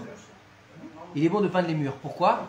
Parce que en fait, en peignant les murs, on va annuler la violence qu'il y a dans les murs s'il y avait eu. Ah non. On continue? Taisez-vous, juste regardez. On continue? Alors écoutez bien ce que nous dit le Admour Hazaken et le Rav Yoram dans cette explication exceptionnelle. Il nous dit ici que lorsque les gens ils vont, écoutez bien ce que dit le Rav Yoram, quelqu'un qui va faire un cours de Torah avec des nerfs, en disant vous êtes des Rechaïm, il ne faut pas faire ça, c'est Assour, et vous les femmes qui ne se couvrez pas, vous allez aller en enfer, et des choses comme ça. Écoutez bien ce que dit le Rav Yoram. Il dit ici, ces gens-là, il faut leur interdire de donner des cours. Il faut leur interdire de donner des cours. Il dit, il vaut mieux que ces gens-là, ils restent chez eux, parce que Akadosh Baruch Hu, il est triste de les entendre. Vous imaginez? Vous imaginez le niveau? Et il donne un cours de Torah? Mais non, parce qu'il fait du mal à son public. Et c'est pour ça que lorsqu'on va donner du moussard, lorsqu'on va transmettre, comment on appelle le moussard en français? La morale. Quand tu fais la morale dans un cours de Torah, va pas agresser les gens, va pas te sentir supérieur à eux. Parce que souvent, on dit, écoutez bien ce que disent nos sages, celui qui voit un défaut chez l'autre, c'est qu'il a lui aussi le défaut. Donc, il faut savoir que faut regarder l'autre correctement. Parce que des fois, regardez bien ce que dit le Rav Yoram. Il nous dit, des fois, tu ne peux pas savoir ce qui vit cet homme-là, ou cette femme-là. Tu ne peux pas être à sa place. Il nous dit, regardez bien ce qu'il nous dit ici. Il dit peut-être que, comment tu te serais, écoutez-moi. Il dit, comment est-ce que toi tu te serais comporté si tu avais une femme mauvaise comme lui? Comment est-ce que tu te serais comporté si tu avais des enfants durs comme il a? Comment est-ce que tu te serais comporté si tu avais des problèmes de parnassa comme lui? Alors, il serait peut-être temps que tu juges ton prochain comme si tu étais à sa place. Et là, tu sauras que tu jugeras différemment. Et à tel point que nos sages nous disent que comment est-ce qu'on va te juger dans le ciel? Vous savez comment on va nous juger? Nous, on pense qu'on va arriver, on va être devant un grand écran, on va nous montrer les Averot, et s'il y a plus de Averot, on va aller au Guinam, s'il y a plus de mitzvot, on va aller au Gan Eden. Non. Vous savez comment ils disent nos sages? On va nous mettre un grand écran devant nous. Écoutez bien. On va nous mettre un grand écran devant nous. Et là, on va nous mettre notre vie. Mais, On va se cacher. écoutez bien. Écoutez. On va nous mettre notre vie qui va défiler devant nous. Mais on va flouter le visage, vous savez, avec des pixels comme ça, comme on voit chez Ardisson. Et... Quoi? Plus Ardisson depuis longtemps. Ah, excuse-moi, je sais pas, moi... Ça s'appelle Arisha. Arisha. Ça, c'est tunisien. Il n'y a pas chez nous. Bon, bref. Avec la srina. Écoutez-moi, on va flouter la personne, on va montrer le fil de sa vie à la propre personne qui est jugée, et on va lui dire, maintenant, on veut te demander ton avis. Comment est-ce que tu juges cette personne? Et si le type il dit, ah, celui-là, mettez-le en enfer, c'est un grand rachat. Il a mangé taref, il a été avec des femmes, il a été à la plage mixte, il a fait ci, il a fait ça, il a fait du forex, Leicester, en enfer, direct. Et là, on va enlever le flou sur l'image, on va lui dire, eh ben c'était toi, yallah, en enfer. Mais non, mais non, mais non. On va dire, c'est toi qui as donné ton propre jugement. C'est pour ça qu'il faut toujours juger avec un bon œil. Avec un bon œil. Et il nous dit ici, écoutez bien. On peut avoir un piston. Ah bon? Ah non, on rentre pas là-dedans, s'il te plaît, 2 minutes, 2 minutes. C'est dans les voitures qu'il y a des pistons. Hein. Dans les voitures. On va demander un avocat. C'est dans les voitures les pistons. Et lorsqu'on va juger, écoutez bien, lorsqu'on va juger la génération, ne jamais dire, cette génération, c'est que des fauteurs. Je vais jamais y arriver ce soir. Hein. Désolé. Vous m'avez tué. Écoutez bien, il faut faire attention quand on parle du peuple d'Israël dans notre génération. De ne pas dire génération de fauteurs, génération d'arnaqueurs, etc. Chazvé shalom, chazvé shalom. Il faut dire que c'est une génération qui est comme un enfant qui a été pris en captivité quand il était petit et donc il ne connaît pas la loi. Il faut faire attention à ça. Et n'oubliez pas une chose, c'est que dans la génération du désert, vous êtes avec moi ou vous n'êtes pas avec moi? Désolé. Ben oui, grâce à Dieu, que Dieu les bénisse et leur donne une longue vie, amen. Et que la table qu'ils nous ont fait, que Dieu il leur redonne encore 1000 fois plus. Amen. Le mariage bientôt. Amen. J'ai pas entendu. Non, Bientôt le mariage. J'ai pas entendu. il vous donne. Il m'a dit que vous fassiez, je dis qu'il vous donne. Magali. C'est pas pareil. Ah, tu m'avais demandé, non? Le mariage bientôt. Grande parnasse. Vous savez que j'ai déjà plus de voix. C'est très compliqué. C'est pas bon. Continue, c'est honteux. J'y arrive même plus. J'ai pas beaucoup de voix. Si Dieu veut, je dois assurer en plus le cours de samedi. Donc, s'il vous plaît, un peu de pitié. Et de dimanche. Quoi, dimanche? Ah, Ah ouais, dimanche. à lui. Dimanche, il y a le cours des 5 conférenciers. Alors, ça suffit. Je l'envoie demain. Je l'envoie demain. Tu veux, Écoutez-moi. viens avec. Écoutez-moi ce que nous dit ici le Rav Yoram Avergès Zichron Livracha, que son mérite nous protège. Vous pouvez dire amen, hein, c'est pas grave. Même dans la génération. Si Dieu veut, les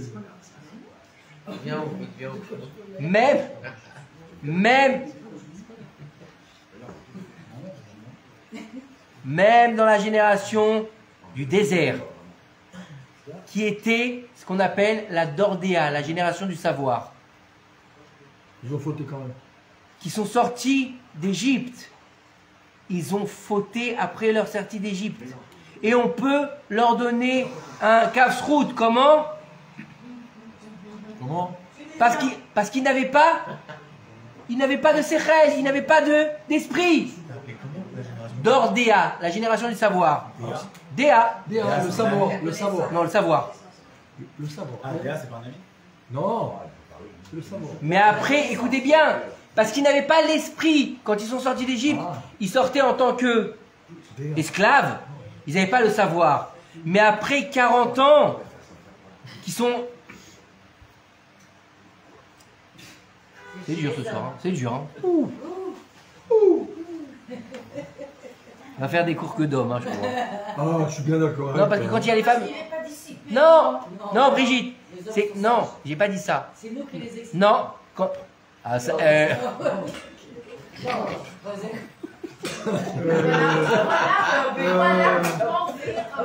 Ça dérape là. Ça dérape là, ça dérape. On se calme. Appelons le Razonki, s'il vous plaît. Je demande de vous reprendre, mesdames. C'est ta femme, hein?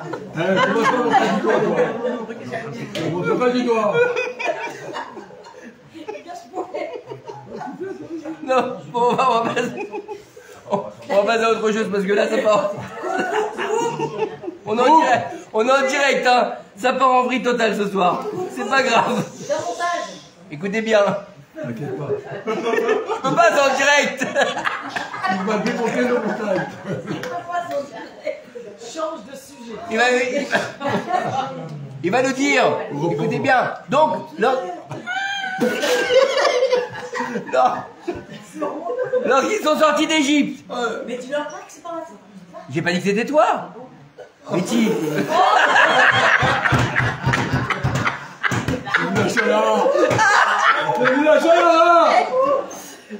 Je refuse. Alors. Ah, Betty. Non. Calvo.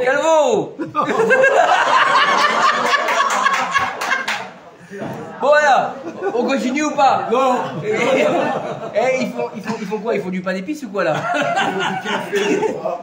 Il y a l'odeur des toasts. Non, c'est le thé de Carrefour, il est... Non, c'est pour jusqu'à demain matin. Daniel, il y a de la simcha pour ta mère, c'est très important. S'il y a de la simcha, c'est que Azrat Hashem elle monte encore plus haut qu'à l'Éden. Hein? Toutes les années on l'a fait monter un peu plus. Allez, on continue. C'est bon, je peux continuer? Alors, lorsque la génération est sortie d'Égypte, ils ont fauté parce qu'ils n'avaient pas encore le savoir, ils n'avaient pas d'esprit. Mais après 40 ans, écoutez bien, pendant 40 ans, ils ont appris dans le désert la Torah de Moshe Rabbeinu. Et à la fin des 40 ans, ils sont arrivés à Shittim. Et là-bas, ils ont fauté avec les filles de Moab. Il est mort là-bas 24 000 hommes. Et ils étaient des gens qui avaient étudié la Torah et qui étaient des saints. Mais ils avaient mangé de la manne. Mais ils se sont laissés porter par leurs envies. Ils ont laissé parler leur nefesh abéhémite, leur âme animale. Et à cause de ça, ils sont tombés. Donc si eux, ils sont tombés, alors nous, qu'est-ce qu'on devrait dire? Il dit ici le Admor Hazaken et le Rav Yoram, qu'est-ce qu'elle va faire notre génération où il n'y a pas ni de Man, ni de Moshe Rabbeinu, et que c'est la génération dans laquelle l'âme animale elle est le plus développée. Vous avez jamais remarqué? Dans notre génération, c'est la course aux envies, la course aux désirs, la course aux besoins. Et alors comment est-ce qu'on va faire? Et il te dit ici que ne baisse pas les bras. Il est interdit de parler sur notre génération. Il est interdit de la rabaisser. Il est interdit de la dénigrer. Pourquoi? Parce que, puisque chaque seconde où elle ne faute pas, c'est un miracle, elle est très très grande cette génération. Elle est très très grande. Et le fait que tu te taises dans notre génération, c'est-à-dire que quoi? Tu n'as rien fait. Tu as juste fermé ta bouche et tu n'as pas dit de la shonara. Sur ça, tu recevras une grande récompense. Pourquoi? Salut l'Italie. C'est difficile, vous comprenez ou pas? C'est compliqué. Et on est devenu international. Hein. Aujourd'hui, en Italie, on nous regarde. Voilà, en Italie. Bah moi aussi, en italien. En Italie. Viva Italia. Alors, On s'en fout. Non, c'est un défenseur d'Israël. On aura une nouvelle de la Corée. Et donc, on va pouvoir peut-être avancer le cours pour finir ce soir ou pas, ou vous voulez pas? J'aimerais bien, hein. Je vois le pied, laisse-moi tranquille. Alors il dit ici, le Rav, donc le Admorazaken, lorsqu'un homme il va faire la mitzvah de Hit Kadishtem, vous sanctifierez à chaque seconde qui ne fait pas de faute, à chaque seconde, par exemple, un homme qui est habitué à faire beaucoup de fautes la journée, mais un jour, quelqu'un il faute, d'accord? Quelqu'un ne mange pas cachère, quelqu'un il fait pas Shabbat, quelqu'un rien. Et juste un jour, il décide, aujourd'hui, je vais faire moins d'Averot. Ok? Bezrat Hashem, aujourd'hui, je descends d'1% de mes Averot. Un seul pourcent. C'est pas big deal. Il nous dit ici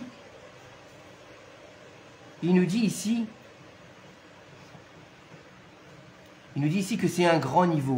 Et surtout, il ne faut pas qu'il se dise une chose. Qu'est-ce qui se passera demain? Non. Le Rav, il nous dit ici, ne regarde pas ce qui se passera demain. D'abord, regarde la réalité qui va se passer aujourd'hui. Ta médecine, elle est où aujourd'hui? Ta réalité, elle fait face à quoi? À demain ou à aujourd'hui? Comment est-ce que tu peux penser à demain? Déjà, passe ta journée. Tu as pris une décision pour quand?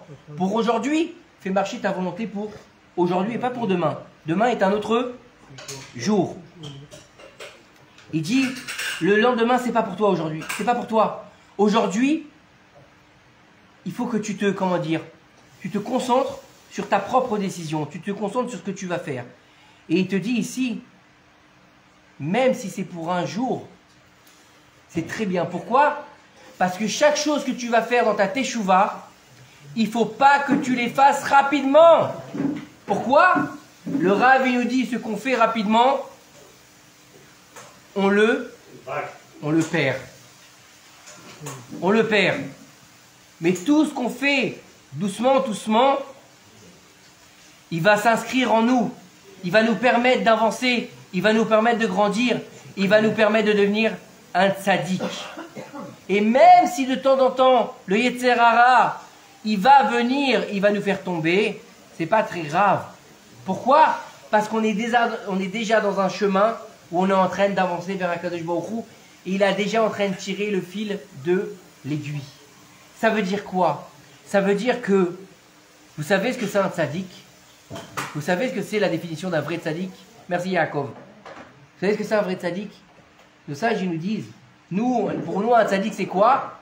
C'est un type qui est dans une yeshiva, où c'est un grand rabbin, qui a une grande barbe, qui a fait toute la Torah, qui parle avec Dieu. C'est ça pour vous un tzaddik? Non. Nos sages, ils nous disent un tzaddik, c'est celui qui tombe 7 fois et qui se relève. C'est ça la définition du tzaddik. Et c'est pour ça qu'on dit que où un Baal Teshuva, il se trouve, un tzaddik émet, il ne peut pas se trouver. Pourquoi? Parce qu'en fait, le tzaddik qui a jamais fauté, il ne connaît pas la faute. C'est pas qu'il ne peut pas se tenir. Le tzaddik, il est plus grand que le Baal Teshuva. Mais dans la force de la violence de sa avérote, le tzaddik, il ne sait pas. Alors que le Baal Teshuva, il a goûté à tout ça. Il a goûté au côté obscur, il a goûté à la débauche, il a goûté à la véra. Il est revenu quand même. Alors que le tzaddik, il n'a pas eu tout ça. Naguid, il a été toute sa vie Jamer Jarim, il a été toujours tzaddik. Il a grandi dans une maison de rabbin. Il n'a pas connu tout ça. Qui c'est qui est le plus grand? C'est le Baal Teshuva. Pourquoi? Parce qu'il a connu justement. Et lorsque tu as goûté le péché, c'est très dur de s'en sortir. C'est ça le Inyan. C'est que il est facile de vivre dans le péché. C'est pour ça que le monde dans lequel on vit s'appelle Alma des Shikra. Le monde du mensonge. C'est facile de vivre dans le mensonge. Tu rentres chez toi, t'as pas envie de réfléchir, qu'est-ce que tu mets? Le plus grand mensonge de notre siècle, c'est quoi? La télévision. Notre meilleur ami, la meilleure babysitter qui nous a fait grandir. Tu vas être tranquille, tu allumes la télé, au revoir et merci. Il va te montrer ce que tu veux, ce qu'il veut, où il veut, quand il veut, il va te raconter n'importe quoi, c'est pas grave, tu prends. Pourquoi? Parce que c'est facile de se laisser porter par le mensonge. Alors que se laisser porter par la vérité, c'est beaucoup plus compliqué. Et écoutez bien ce que nous dit le Rav ici. Il nous dit que même si c'est une journée, même si c'est une seule chose, et Internet, d'accord. Il nous dit même si c'est une seule chose, même si c'est une toute petite chose qui nous paraît insignifiante à nos yeux, tu as déjà réussi à rentrer une partie du fil dans l'aiguille. Vous avez compris ou pas? Après, arrête de te casser la tête.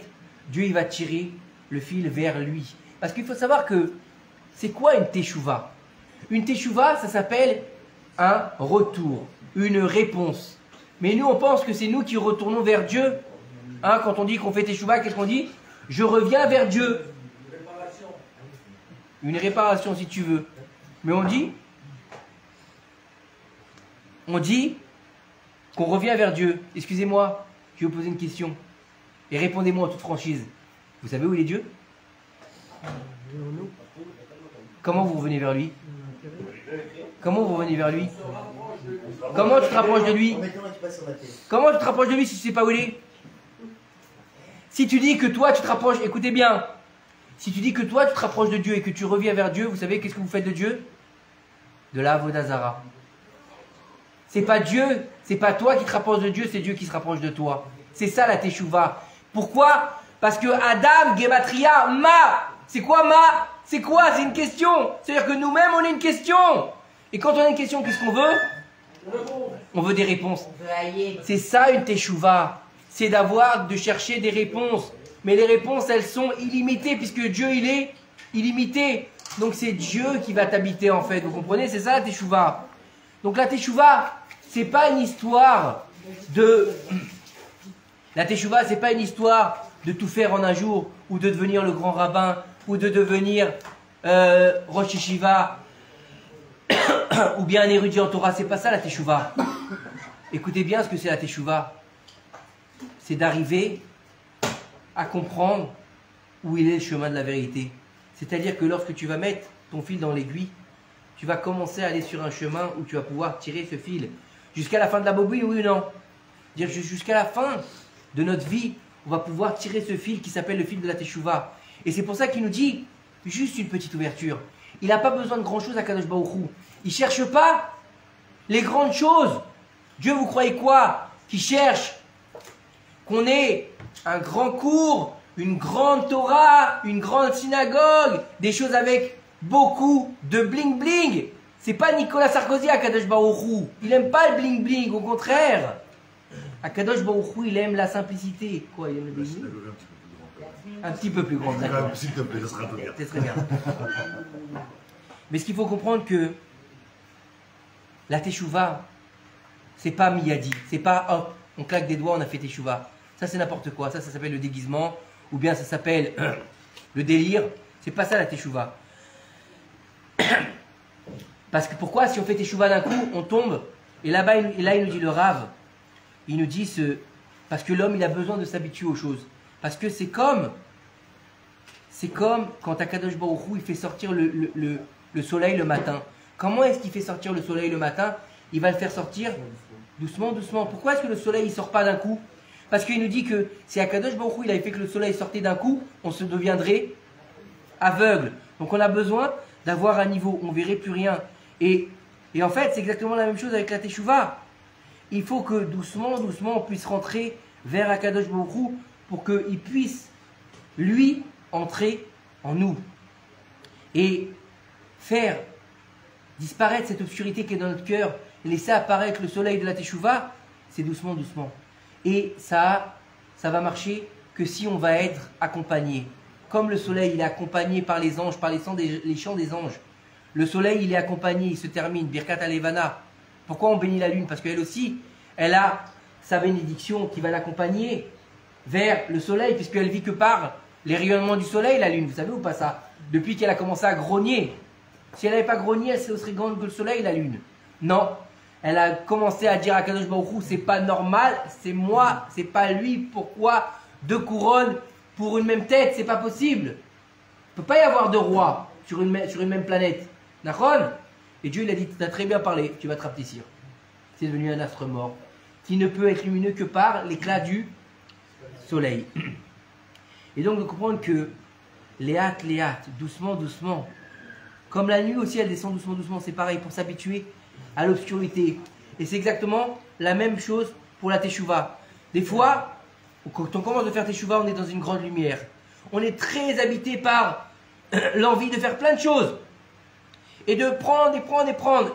Et un jour, pam, on tombe. Et là, on se remet tout de suite en question. Comment ça se fait que je vois plus rien? Je suis dans une obscurité totale. Comment ça se fait que je n'y arrive plus? Parce que s'il faut le temps. Parce que tu penses que tu es un super-héros. Tu penses que tu as, du jour au lendemain, tu peux tout contrôler. Non, tu ne peux pas tout contrôler. Tu dois avoir la volonté de changer, mais par palier. Tu dois avoir la volonté d'arriver à un point nommé qui s'appelle la teshuva. Et c'est exactement ça, le secret de l'étude de la Torah. On ne peut pas du jour au lendemain arriver dans les profondeurs de l'étude. Qui c'est qui peut étudier? Qui est-ce qui peut étudier le sod de la Torah s'il n'a pas étudié le pshat? C'est pas possible. Tu ne peux pas aller étudier le Zohar si tu ne sais même pas ouvrir un chumash. Tu ne peux pas étudier la Gemara si tu ne sais pas lire Rashi. Oui ou non? Un minimum. Il faut quand même avoir comment dire? Non, une connaissance et un niveau. On avance. On avance une progression. Une progression. Et cette progression, elle est dans notre vie de tous les jours. Mais la première chose qu'il faut avoir quand on fait teshuva, c'est la volonté. En davar omed lifne aratson. C'est une chose qui doit nous faire vivre tous les jours de notre vie. C'est... On peut rajouter aussi une phrase très importante. Non. Dans la teshuva, c'est qu'il y a surtout en yehush baolam. Je m'en serais douté, tiens. Et tout passe par là. Et tout se passe par là. Allez, danse. Ouais, la phrase Breslev. Non, mais attends. Mais ça va avec la teshuva. Écoutez-moi. Des fois, tu te casses la figure. Bien sûr, il n'y a pas d'Yéhouch. Il n'y a pas d'Yéhouch, mais il n'y a pas de désespoir. Mais le plus important, c'est d'avoir la volonté. C'est pas dire je vais essayer, c'est je vais y arriver. Le chemin, il est semé d'embûches parce que la vie, elle est faite de haut et de bas. La vie, elle est comme ça. Un matin, tu te lèves bien, le lendemain, tu te lèves mal. Une fois, tu es de bonne humeur, une fois, tu es en pleine forme, le lendemain, tu es fatigué. Une fois, tu as des soucis, une fois, ça va bien. C'est la vie qui veut ça. Non, ça, c'est une chanson aussi. Et des fois, il y a les vieux souvenirs qui se remettent en place. Mais ce que je veux dire, c'est que, vous savez, moi, je voudrais vous donner un conseil. Juste un conseil de Baal Tshuva. Et à mon niveau, bien sûr, mon petit niveau, je voudrais juste vous donner un conseil. C'est que faut arrêter de penser que parce qu'on a étudié 2-3 pages de Torah, parce qu'on a quelques connaissances en Torah, ou même parce qu'on donne des cours, ça y est, on a fini la Teshuva. Non. La Teshuva, ça ne s'arrête jamais, jusqu'à la fin des temps, jusqu'à qu'on puisse passer l'arme à gauche, comme on dit. Teshuva, c'est jusqu'à la fin de notre vie. La Teshuva, c'est tous les jours. Et la plus grande Teshuva au monde, c'est de faire Teshuva sur notre première Teshuva. C'est-à-dire que lorsqu'on va atteindre un certain niveau de connaissance, entre guillemets, et ben on va se rappeler la Teshuva qu'on a fait quand on a commencé, qu'on n'avait même pas un grain de connaissance. Et là, se dire, aujourd'hui, je fais Teshuva sur cette première Teshuva que j'ai faite. C'est ça la plus grande des Teshuvas. Et surtout, savoir tomber. Savoir accepter l'échec. Savoir accepter d'avoir mal fait. Pas parce que mal, il n'y a pas de mal chez Akadosh Baruch Hu, tout est bon. Tout est bien et tout est une bonne réalisation. La seule chose, c'est la volonté. En davar omed lifne aratson. On peut tout faire. On peut devenir rave. On peut devenir une rabbinite. On peut devenir martzé. On peut devenir conférencier. On peut devenir moël. On peut devenir shochet. Et surtout, mais surtout, ce qu'on peut devenir, c'est soi-même. C'est soi-même. Et comme j'ai dit dans le cours de Shabbat que j'ai donné, et je vais finir là-dessus si Dieu veut, parce que Rav Yaakov Vitan, il arriva à Netivot. Rav Yaakov Vitan, c'est mon collègue. Et quand il était plus jeune, il arriva à Netivot, et il a voulu aller étudier au collège du Rav Yoram. Il était déjà marié, il a décidé d'aller étudier au collège du Rav Yoram. Et quand il arrive chez Rav Yoram, Rav Yoram il l'a reçu. C'est lui qui l'a raconté, hein, c'est pas de moi. Hein. C'est Rav Yaakov Vitan qui est vivant, vous pouvez aller vérifier. Je pas celui qui était là hier. Non, rien à voir avec lui. Il a dit à Rav Yoram, voilà, je viens de m'installer à Netivot et je voudrais s'il vous plaît rentrer dans votre collège. J'ai entendu la grandeur du Rav, je connais le Rav Yoram et j'ai absolument envie de rentrer dans votre collège. Le Rav, il a regardé quelques secondes. C'est lui qui raconte. Hein. Le Rav, il a regardé quelques secondes, il lui a souri. Et il lui a dit, c'est bon, t'as accepté, tu peux rentrer au collège, tu peux commencer à partir de demain. Alors là, le Rav lui a dit, attends, je comprends pas. Il lui a dit, et le test, le contrôle, tu me fais pas un mifran? Il a dit, dans tous les collèges, normalement, on te fait un test pour voir tes connaissances, pour voir qui tu es, pour voir quel niveau tu as, pour savoir si tu es matchim avec le collège. Parce que des fois, un collège, c'est très halakha, l'autre c'est très moussar, l'autre c'est très gmara, donc il faut que tu vois, et si tu es en adéquation avec l'endroit où tu vas aller. Vous savez ce qu'il lui a dit, le Rav? Il lui a dit, je crois qu'il avait fini la Maseret Ketubot. Il semble qu'il avait fini la Maseret Ketubot, ou une autre Maseret. Hein? Laura, tu parles du Rav. Non, Rav Yaakov, il a fini Maseret Ketubot, il me semble. Rav Yoram, il a regardé, il lui a dit, la Maseret que tu as fini hier, il avait fini la veille. Elle brille sur ton visage. C'est suffisant pour que tu rentres au collège. Alors là, il était abasourdi. Il lui a embrassé la main, il lui a dit merci Kvod Harav. Et là, le Rav, il lui dit juste une chose. Il lui a dit, je veux que tu fasses très attention. Il lui dit à quoi? Il lui a dit, tu sais, dans mon collège, on ne forme pas des Talmidei Chachamim. Imaginez un homme qui vient pour étudier la Torah. Lui, son but, c'est de quoi à la base? Un Talmid Chacham, un érudit en Torah. Non? Un érudit en Torah. Qu'est-ce que sinon tu viens pourquoi dans la collège? Pour être jardinier? Pour être électricien? Tu viens pour être Talmid Chacham, non? À la base? Non, en général, je pense. Ouais. Comme quelqu'un qui fait médecine, c'est pas pour être plombier. C'est logique. Il lui a dit, on ne forme pas de Talmidei Chachamim ici. Alors le Rav, il lui a dit, qu'est-ce que ça veut dire? Il ne comprend pas. Il lui a dit, ici, on forme des êtres humains. Il lui a dit, ici, il faut que on soit un homme avant d'être un Talmid Chacham. Il lui a dit, Derech Eretz Kadma la Torah. Le Derech Eretz, le savoir-vivre, il a précédé la Torah. Il lui a dit, si tu as beaucoup de savoir et que tu n'es pas un homme, tu ne m'intéresses pas, je n'ai pas besoin que tu sois ici. Tu veux être un Talmid Chacham et que tu vas avoir beaucoup de connaissances, va dans un autre collège. Il lui a dit, ici, on forme des hommes. Et c'est ça le but, d'être soi-même, d'être un homme et d'être en adéquation avec ce que Dieu il nous dit, Derech Eretz Kadma la Torah. Avant d'étudier le Chass, avant d'étudier la Gemara, avant d'étudier le Moussar, le Zohar, Rabbi Shimon Bar Yochai, Rabbi Yonatan Ben Uziel, il y a déjà la volonté d'être un homme et pas un animal. Parce que vous savez ce que c'est? Vous savez ce que c'est un érudit en Torah sans savoir-vivre? Non. En hébreu, en français, on dit que c'est un anneau en or dans le groin d'un cochon. Groin. Le pif d'un cochon. C'est dur à lire, groin. Ouais, c'est exactement ça. Tu sais, aujourd'hui c'est très à la mode. Un groin. C'est exactement ça. Donc, avant d'être un érudit, sois un homme. Baruch Adonai L'Olam, amen, amen.